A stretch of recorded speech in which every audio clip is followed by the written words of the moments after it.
tidak selamanya karena kau yang berdiri di sini saja, tapi kita akan membuat regenerasi. So, begitu kita tepuk tangan dulu untuk adik ini dari Pulau.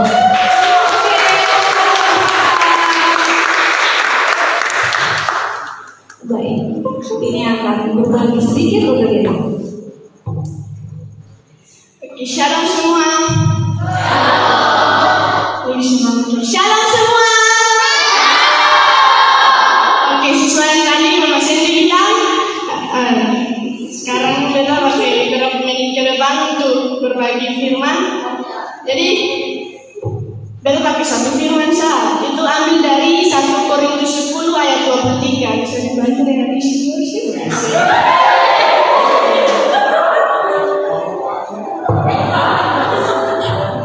Oke, semua baca sama-sama. 1, 2, 3.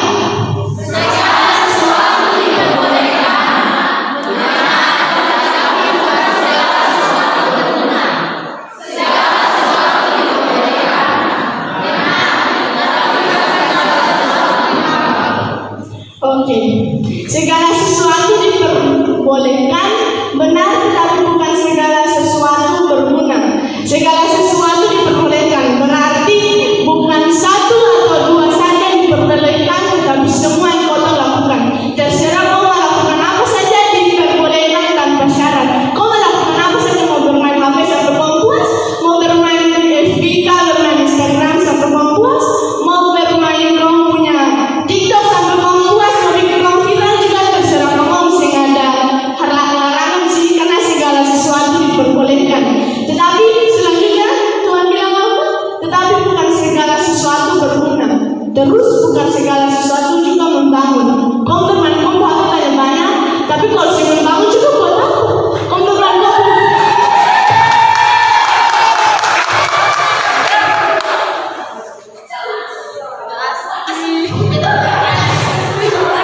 Tuhan bilang segala sesuatu diperbolehkan, tapi bukan tetapi bukan segala sesuatu berguna, juga tidak, bukan segala sesuatu juga membangun. Tuhan juga bilang terserah kamu mau bermain HP, mau bermain TikTok, dan yang penting itu kamu harus lakukan itu. Berarti bukan di sini beda larang kamu jangan bermain HP, jangan bermain TikTok, jangan bermain Instagram, jangan bermain FB, tetapi pakai batas, karena semua yang kau lakukan itu berguna sesuai yang Tuhan bilang di firman Tuhan ini.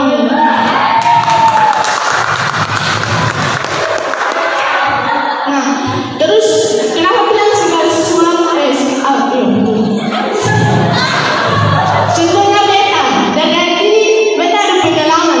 Contohnya bermain, kan ada tugas ini terus bermain sampai sadar ada tugas ini. Bermain sampai pagi. Akhirnya pergi sekolah, bu guru tanya, Julia punya tugas mana? Nah, tidak ada bu guru. Padahal kan saat itu beta bisa bilang ibu guru ini beda tugas, karena dari mana fokus di hal yang berguna, jadi jadi tugas begitu. Jadi jangan terlalu fokus di hal yang berguna, hal yang membangun, karena belum tentu itu berguna bagi kamu masa depan. Kenapa? Karena yang berguna bagi kamu masa depan kan segala sesuatu yang kau lakukan dan buat itu membangun dan berguna. Terus contohnya anak muda yang sering kali kita lihat di kelas ini. Contohnya lah, dong bermain FF ini. Bermain FF sampai sing ada hubungan sama Tuhan. Jadi dong gak bikin dong FF daripada dong Tuhan begitu. Dong gak bikinan sebentar bermain senjata apa pas nanti pas tembak musuh daripada nanti dong kayak Tuhan ini dong berhubungan sama Tuhan. Jadi dong gak bikin dong punya HP, dong punya medsos, dong gak bikin sebentar kita foto kayak apa supaya sebentar orang banyak lain daripada dong bikin dong Tuhan.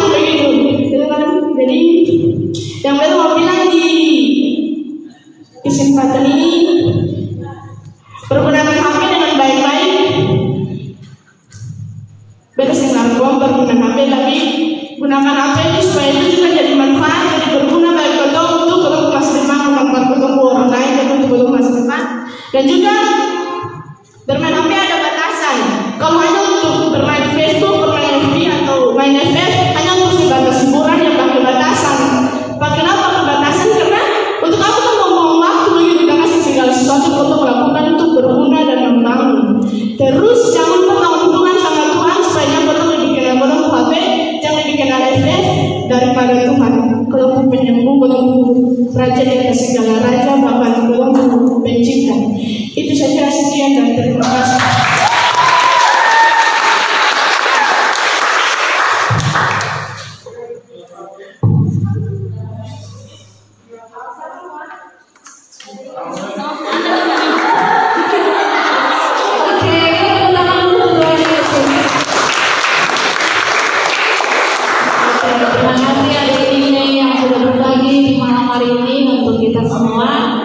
Segala sesuatu diperbolehkan, tetapi belum tentu segala sesuatu itu berguna bagi masa depan kita, bagi perkembangan kita ke depan. Oke, terima kasih sekali lagi untuk kakak ini.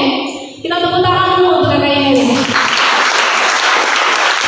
Baik, yang kedua kita tepuk tangan untuk kita semua dulu deh. Lebih kencang lagi. Oke. Kenapa saya bilang tepuk tangan untuk kita semua? Tadi setengah 6, tiba-tiba cuaca itu berubah. Hujan. Terus saya masuk kamar, saya bilang begini, Tuhan, saya berdoa saat ini terima kasih cuaca yang terbaik Tuhan kasih sampai habis ibadah, supaya anak-anak Tuhan yang kuat, yang bertahan dalam Tuhan hadir malam hari ini. So, kalian anak-anak muda yang kuat dan bertahan sampai ini. Semoga saya lagi untuk kita semua. Oke, saya punya firman malam hari ini. Kita akan belajar dari seorang anak muda. Kita tahu bahwa bangsa Israel dipilih Tuhan dan mereka dibawa sampai pada tanah perjanjian. Tetapi Musa tidak mengantar bangsa Israel sampai ke tanah terjanji. So, siapa yang mengantar sampai tanah terjanji? Ya, Yosua. Yosua yang mengantar bangsa Israel. Yosua kita mengisahkan dalam Yosua 1. Tolong dibantu dengan multimedianya ya.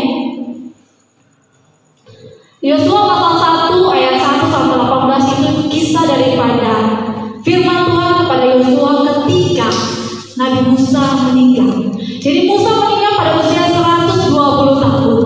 Sehingga Yosua Musa menyerahkan itu, Tuhan memilih Yosua menggantikan Musa. Nah, siapa tuh Yosua? Kita mengisahkan dalam Yosua 1 pasal 1. Yosua itu adalah abdi Musa.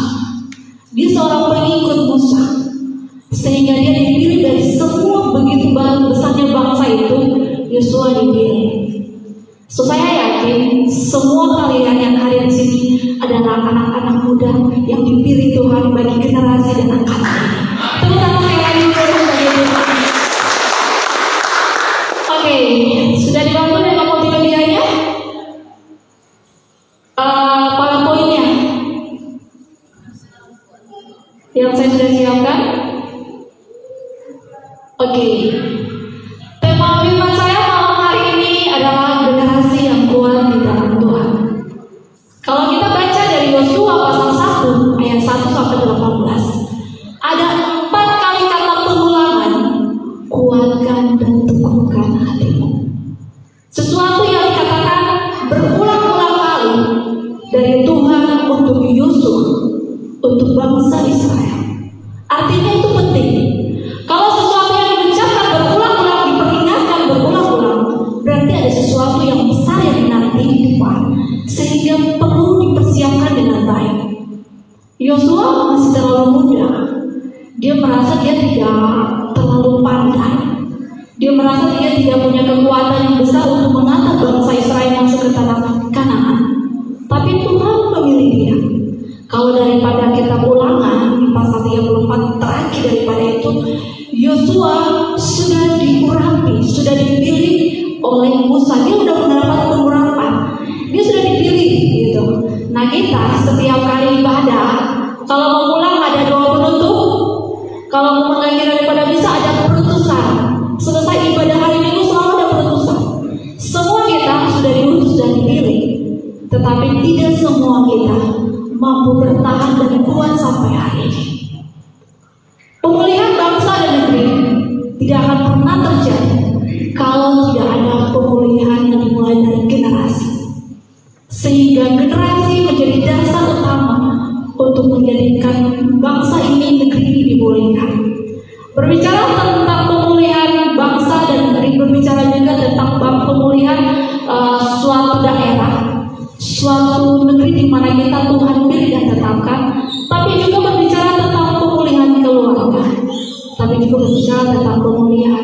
generasi.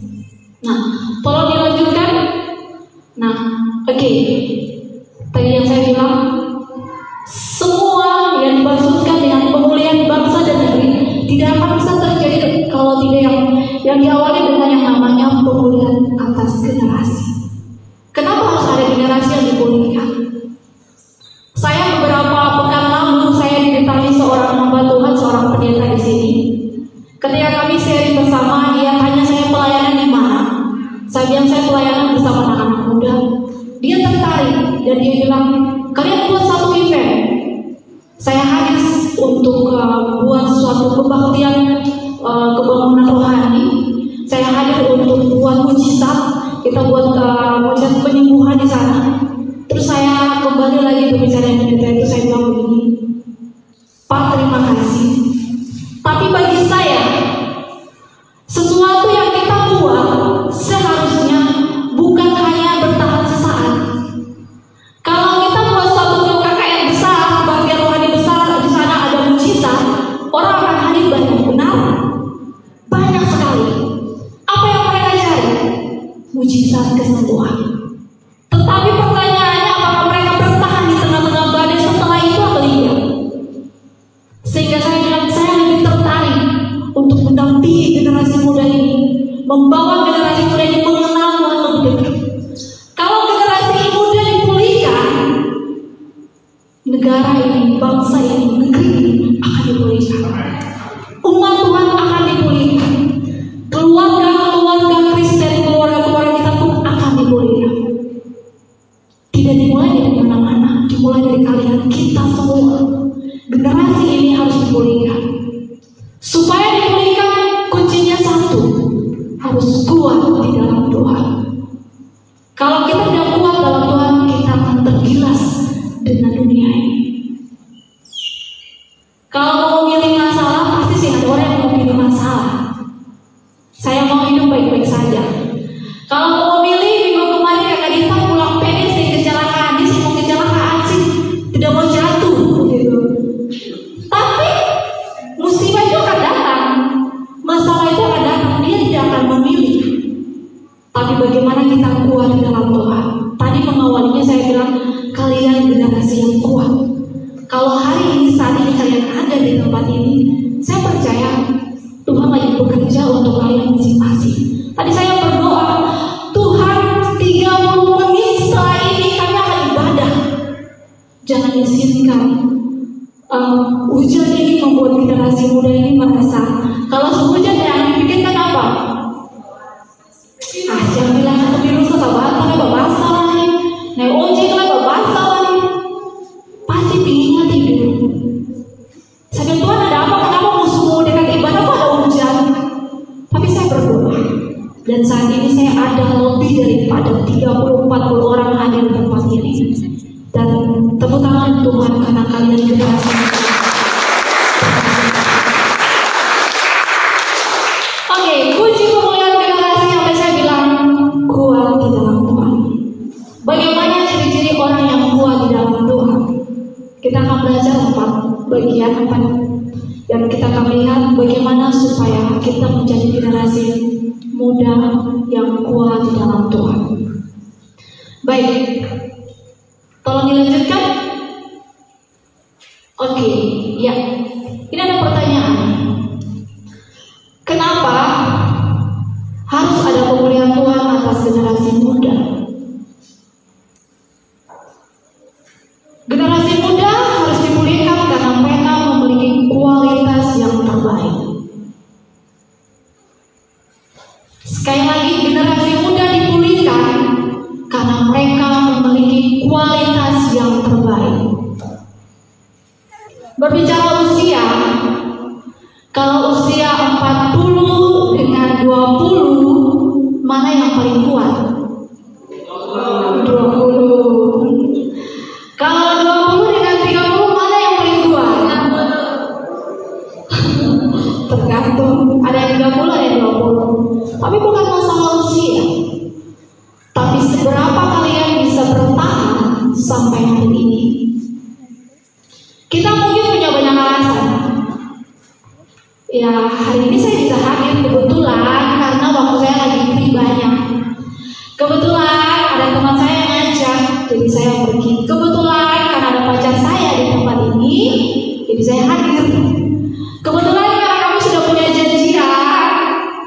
makanya saya hadir. Tapi menjadi doa kami untuk negeri ini, untuk generasi ini, bukan itu, bukan faktor usia. Kami 30, 40, 50 kami akan pergi setelah ini kemana nanti kami tidak tahu. Tapi yang melanjutkan tongkat estafet ini adalah kalian. Pengalaman saya bilang karena dulu kita waktu berjalan dalam pelayanan, begini jangan pergi dulu, begini tunggu. Kok jangan pergi dulu pacarnya, jangan pergi dulu, tunggu, kami belum siap. Waktu tidak menunggu. Sekali lagi, waktu tidak menunggu. Tetapi bagaimana membuat kalian bisa kuat di dalam Tuhan. Oke, lanjut. Ciri yang pertama, supaya kita menjadi generasi yang kuat, maka ciri yang pertama, kita harus mampu mengatasi kegagalan. Pernah gagal? Saya berkali-kali gagal. Pernah gagal pada nilai? Untuk nanya besar. Pernah gagal dalam percintaan?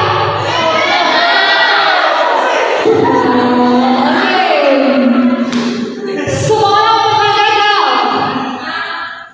Tetapi bagaimana sikap hati seseorang mengatasi situasi kegagalan itu? Kalau orang sukses,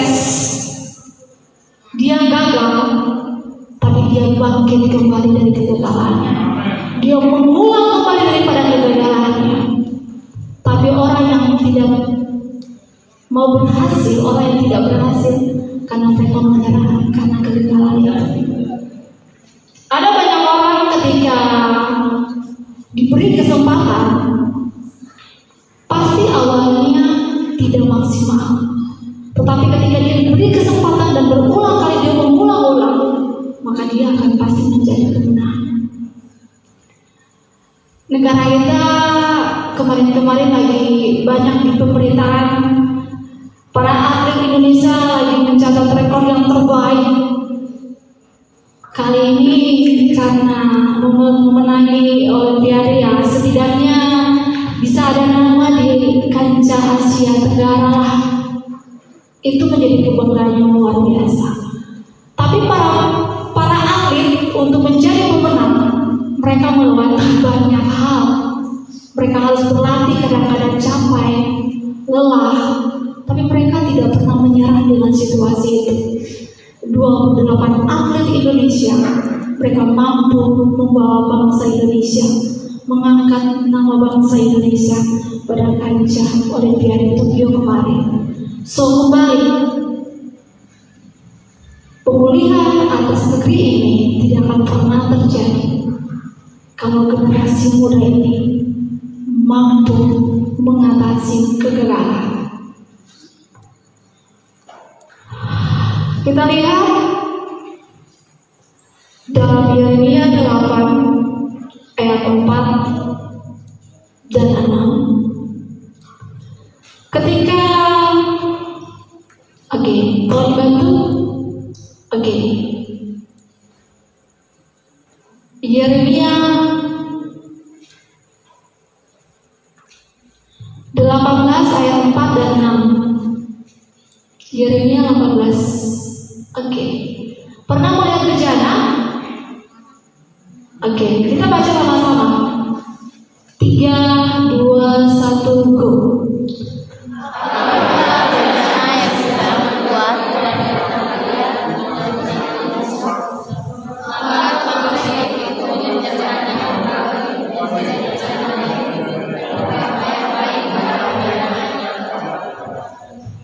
Saya minta tolong dibantu satu cowok yang bacakan ayat ini dengan lantang. Tolong dibantu dengan mic. Satu cowok deh, ayolah. Siapa yang mau baca firman Tuhan? Satu cowok, saya di tempat aja. Tolong dibantu, Tolong dibantu dengan mic.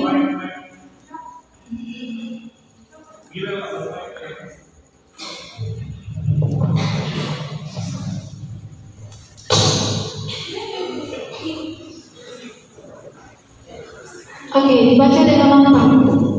Apabila bejana yang sedang membuahnya dari tanah liat itu Iya, sekali lagi dengan lantang ya, cowok harus lantang dong. 3, 2, 1, go. apabila bejana yang sedang dibuahnya dari tanah liat di tangannya itu rusak, maka tukang periuk itu mengerjakannya kembali menjadi bejana lain menurut apa yang baik pada pemandangannya.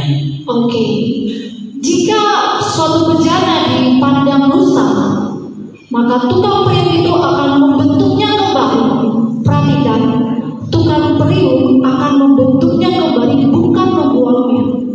Dia tidak membuang, tapi dia membentuk kembali bejana yang rusak itu menjadi sesuatu yang indah dan baik menurut pandangannya, bukan menurut bejana itu punya mau. Bejana itu siapa? Kita, saudara dan saya. Kalau kita mengalami suatu kegagalan, mungkin kita merasa kita gagal, tetapi ada bagian yang Tuhan izinkan itu, dan Tuhan memakai kegagalan itu membawa kalian kepada sesuatu yang lebih baik. Ketika bejana itu ada pada tangan tukang periuk yang ada, maka akan menjadi bejana yang terbaik. Ayat 6.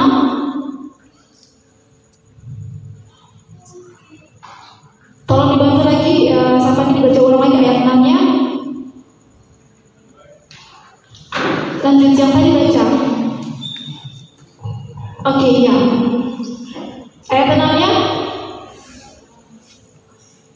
Masakah aku tidak dapat bertindak kepada kamu seperti tukang periuk ini? Hai kaum Israel, demikianlah firman Tuhan. Sungguh, seperti tanah liat di tangan tukang periuk, demikianlah kamu di tanganku, hai kaum Israel. Oke. Demikianlah firman Tuhan. Masakan aku tidak dapat bertindak kepada kamu seperti tukang periuk ini, hai kaum Israel. Demikianlah firman Tuhan. Sungguh seperti tanah liat di tangan tukang periuk, demikianlah kamu di tanganku, hai kaum Israel. Hidup kita bukan di tangan siapa-siapa, di tangan Tuhan. Jadi kalau hari ini kalian mengalami kegagalan, berjuanglah, menjadilah kuat di dalam Tuhan, karena hidup kita ada dalam tangannya. Oke, poin yang kedua, supaya kita menjadi kuat di dalam Tuhan, mampu mengatasi keberhasilan. Mampu mengatasi keberhasilan. Banyak orang ketika dibawa kepada suatu keberhasilan, dia akan lupa tentang apa yang pernah dia lakukan sebelum dia meraih keberhasilan itu. Kita akan belajar daripada Raja Uzia. Raja Uzia dipilih menjadi seorang raja pada usia 16 tahun. Masih muda? Ada yang 16 tahun di sini? Iya, 1. Yang lain? Di bawah 16 tahun? Ada?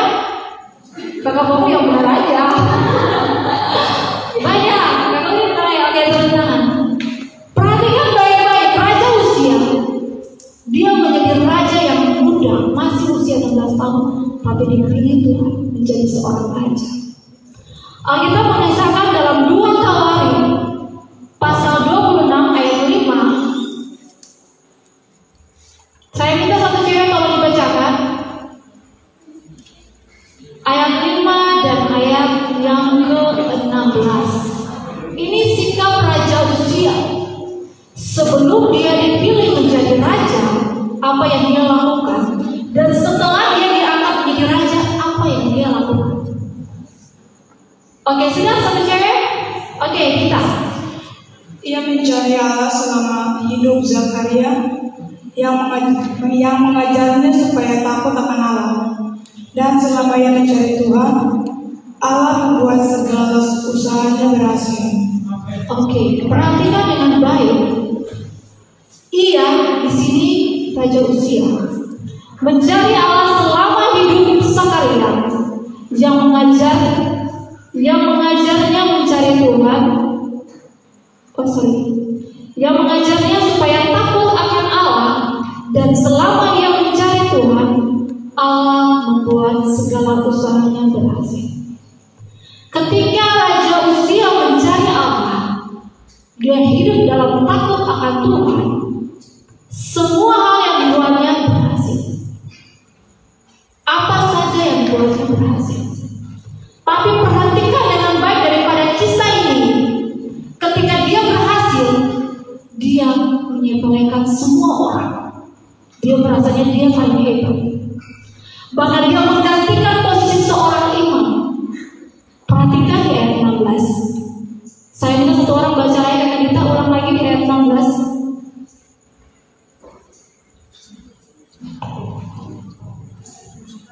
Ayat 16, 2 Tawarik 26 ayat 16.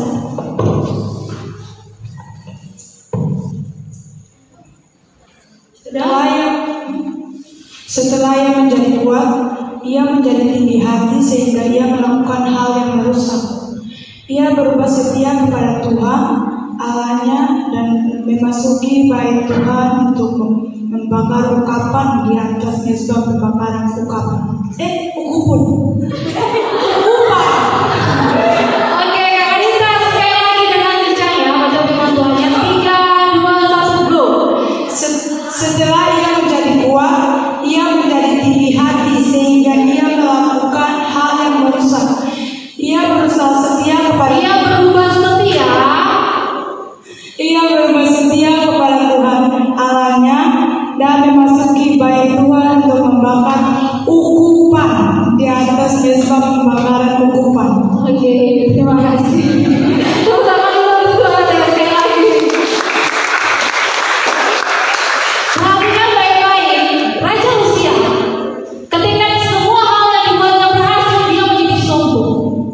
Dia menjadi tinggi hati. Padahal sebelumnya dia setia. Dia memiliki kerendahan hati. Banyak orang ketika di bawah Tuhan pada satu tingkatan yang lebih lagi, hati-hati, karena angin itu akan kencang bukan di bawah tapi di atas. Para pelayan-pelayan Tuhan, hati-hati. Ketika Anda masih di bawah, belum terasa angin dan badai itu belum terasa. Tapi ketika Anda di bawah lebih lagi, angin dan badai itu akan kencang. Saya kemarin bilang sama teman-teman komsel saya, kalian baru permulaan, kalian belum mengalami badai yang kencang. Tapi supaya kalian kuat, belajar yang setia. Jangan gantikan kesetiaan itu dengan apapun. Kalau kamu mau dibawa percayakan sesuatu yang lebih besar, setialah dengan perkara-perkara kecil. Karena banyak orang ketika belum jadi apa-apa, setiap hari berdoa, Tuhan saya mau jadi ini, Tuhan saya ingin seperti ini. Tapi ketika memiliki itu, Tuhan dinomor duakan.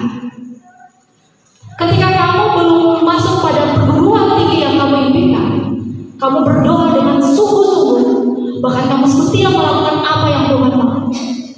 Tapi ketika kamu sudah mendapatkan itu, kadang-kadang Tuhan menunggu. Kesetiaanmu itu kamu gantikan dengan apa yang kamu dapatkan. Sehingga untuk generasi yang kuat, kita harus mampu mengatasi keberhasilan ini. Hati-hati, karena semua orang yang dibawa di tempat yang lebih tinggi besar pada itu, besar pada itu. Poin yang ketiga, bagaimana supaya membuat generasi yang kuat di dalam Tuhan? Yang ketiga, mampu mengatasi kepahitan. Mampu mengatasi kepahitan. Ketika untuk tidak ada masalah. Selalu ada masalah. Tapi masalah itu ada supaya sebenarnya membuat kita menjadi kuat, bukan membuat kita menjadi lemah karena masalah. Jadi ketika kita lagi enjoy hari-hari ini, kalau mau pujian, kadang-kadang yang lain disampingkan dulu ya, saya dengan Tuhan saja. Tapi hati-hati, ada bagian terkecil yang tidak pernah terlihat. Tapi itu titik awal membuat kita supaya tidak kuat dalam Tuhan, kepahitan. Berapa banyak orang yang berlalu dengan begitu saja karena mereka memiliki kepahitan. Dalam pelayanan, ketika seseorang dipercayakan sesuatu yang sepertinya lebih, kita yang lain bisa saja terusik dengan kehadirannya. Tapi ketika kalian menyimpan kepahitan itu karena sesuatu yang tidak enak, sesungguhnya hal itu yang akan membuat kita tidak kuat dalam Tuhan. Kita buka dalam Matius 6 ayat 14.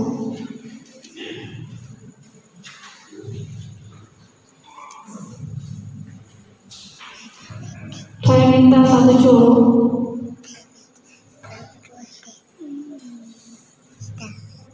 Satu cowok bisa bacakan Matius 6 ayat 14 sampai 15. Oke, Givan di depan. Givan. Berdiri dong. Ya, oke. 3, 2, 1, go. Karena jikalau kamu mengampuni kesalahan orang, Bapamu yang di surga akan mengampuni kamu juga. Tetapi jikalau kamu tidak mengampuni orang, Bapamu juga tidak akan mengampuni kesalahanmu. Oke, terima kasih. Mengatasi kepahitan berbicara tentang bagaimana kita bisa mengampuni orang lain, sekecil apapun itu, yang membuat kita ketika kamu mengampuni seseorang karena sesuatu hal yang tidak enak, sebenarnya Tuhan lagi bekerja bukan atas orang itu, tapi Tuhan lagi bekerja untuk hidupmu. Karena kamu lagi melepaskan sesuatu yang tidak berguna. Yang tadi kakak ini bilang tuh, tidak semua hal Tuhan, apa tadi kakak bilang? Segala sesuatu diperbolehkan, tetapi tidak semuanya berguna. Oke? Jadi boleh marah, boleh. Dan kalau kamu pilih marah, ya marah, terserah kamu. Itu pilihan. Tapi tidak semua hal berguna. Apakah ketika kamu marah berguna untuk kamu? Tidak. Ketika orang yang kamu marah dia berjalan ketemu dengan teman-teman dekat kamu, kamu bisa aja bukan membuat kamu lebih baik, malah membuat kamu lebih terpuruk. Mulai berpikir hal-hal yang aneh, membuat dosa bertambah dan lain-lain. Sehingga untuk membuat generasi yang kuat dalam Tuhan, kita harus mampu mengatasi kepahitan. Jadi ada masalah dalam pelayanan, itu hal biasa. Saya ingat kemarin beberapa teman yang sharing pengalaman konsel dari Bapak Dalam bilang, kami konsel belajar supaya saling mengenal sebagai keluarga. Saling mengenal pasti ada gesekan. Suatu ketika pasti akan ada gesekan. Supaya saya bisa kenal kakak Pomer dengan baik, saya ada masa-masa yang dimana saya bisa gesekan dengan kakak Pomer. Kadang-kadang ada miskomunikasi, pasti ada. Tapi hal itu Tuhan izinkan supaya kita memiliki sesuatu yang baik, belajar menerima orang lain seperti apa yang Tuhan lakukan untuk diri. Alkitab tadi bilang apa? Apa yang kamu simpan kesalahan orang lain, itu juga yang Tuhan akan bantu kamu. Jadi ketika kamu melepaskan pengampunan untuk orang lain, pengampunan itu juga akan Tuhan lakukan untuk dirimu. Jadi bukan masalah kamunya dianya tidak enak, masalah hidupmu dengan Tuhan supaya kamu kuat dengan Tuhan. Poin yang ketiga dan poin yang keempat pada bagian yang terakhir, supaya kita menjadi generasi yang kuat dalam Tuhan, kita mampu mengatasi kehilangan. Pernah kehilangan? Kehilangan apa? Kehilangan uang, apalagi pacar, dirimu teman, gitu.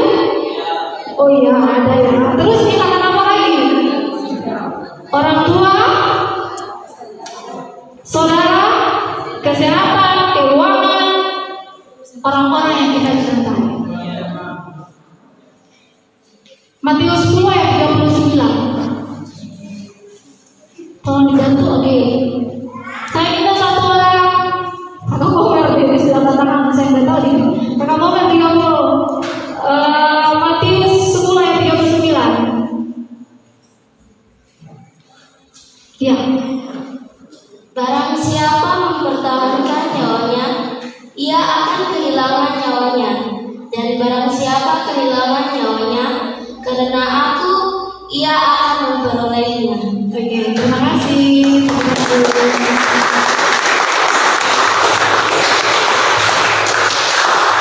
Barang siapa mempertahankan nyawanya, ia akan kehilangan nyawanya. Dan barang siapa kehilangan nyawanya karena aku, saya garis bawahi kehilangan nyawanya karena aku. Kehilangan nyawanya bukan karena pacar. Bodoh banget. Perhatikan ya, barang siapa mempertahankan nyawanya akan kehilangan nyawanya. Tetapi barang siapa kehilangan nyawanya karena aku, bukan karena pacar, bukan karena kata orang, tapi karena Tuhan, dia akan memperoleh nyawanya. Jadi kehilangan nyawa ketika tidak ada uang, nyawa habis, vitamin habis. Bukan. Semua hal boleh kita miliki, tapi jangan jadikan hal-hal itu melebihi daripada Tuhan. Kita boleh punya pekerjaan yang baik, kita boleh punya usaha yang baik, kita boleh punya pendidikan yang terbaik, tapi jangan gantikan itu dengan Tuhan. Jangan kamu menggantikan itu dengan Tuhan. Karena Alkitab bilang tadi, ketika itu yang kamu pertahankan, nyawa kamu merasa bahwa nyawa kamu ada di usaha kamu, pekerjaan kamu, keluarga kamu, itu akan Tuhan bisa ambil. Saya bersaksi di akhir daripada seri firman malam hari ini.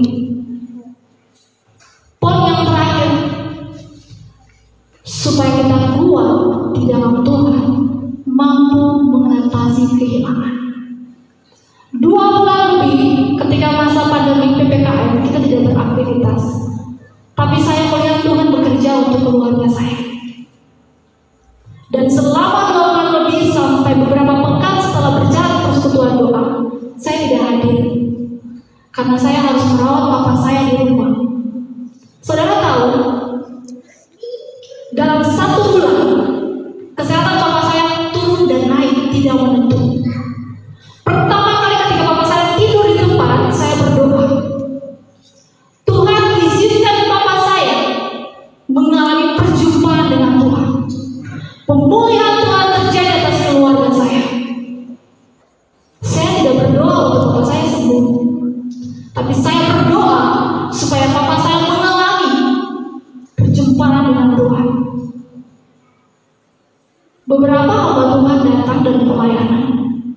Papa saya sudah 2 kali dikasih minyak suci, bahkan sudah dikasih indulgensi penuh oleh imam. Dan saya ditemui oleh satu hamba Tuhan, seorang pendeta. Dia sudah datang dan berdoa.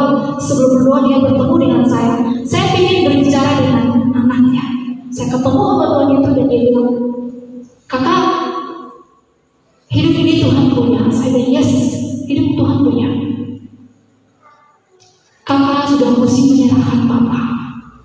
apa yang saya bilang? Ya, saya dari awal ketika papa saya sakit, saya sudah berdoa dan menyerahkan papa saya. Hidup dan mati papa saya ada dalam tangan Tuhan. Dan banyak orang yang datang lihat, tidak mungkin cuma karena ini langsung seperti ini keadaannya. Tapi kalian tahu, ketika saya menyerahkan papa saya, ketika saya berdoa dan saya mengajak papa saya untuk bertobat sungguh-sungguh, menerima Yesus sebagai satu-satunya Tuhan, hari ini dia masih ada. Yang tadinya kata orang sebenarnya jauh waktunya dia harus jalan, tidak mungkin sembuh lagi.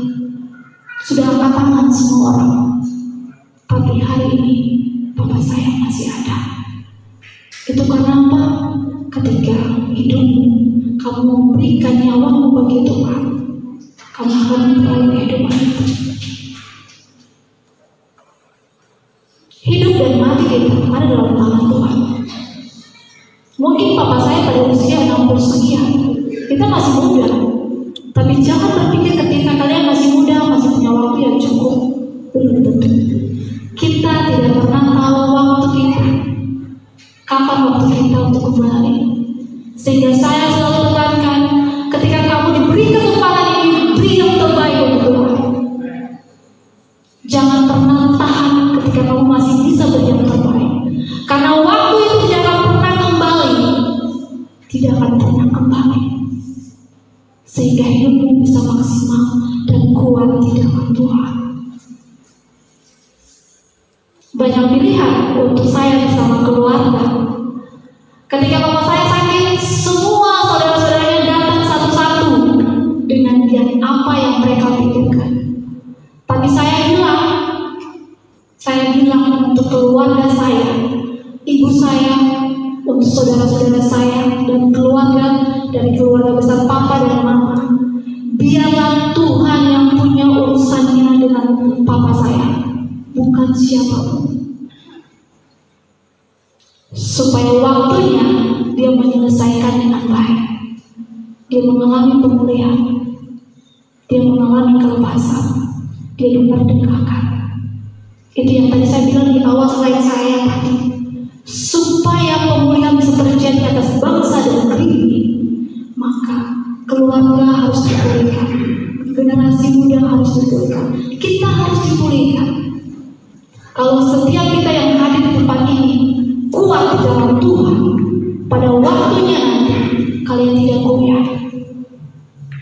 Ketika kalian mengalami kegagalan, ketika kalian mengalami kehilangan, ketika kalian mengalami keberhasilan, kalian tidak tergilas dengan keadaan, tapi kalian semakin kuat di dalam Tuhan, supaya pemulihan itu akan terjadi untuk generasi dan angkatan ini. Tepuk tangan yang meriah bagi Tuhan kita.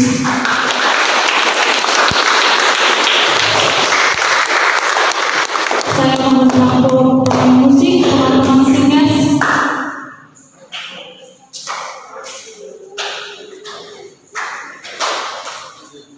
Yang mau mengalami pemulihan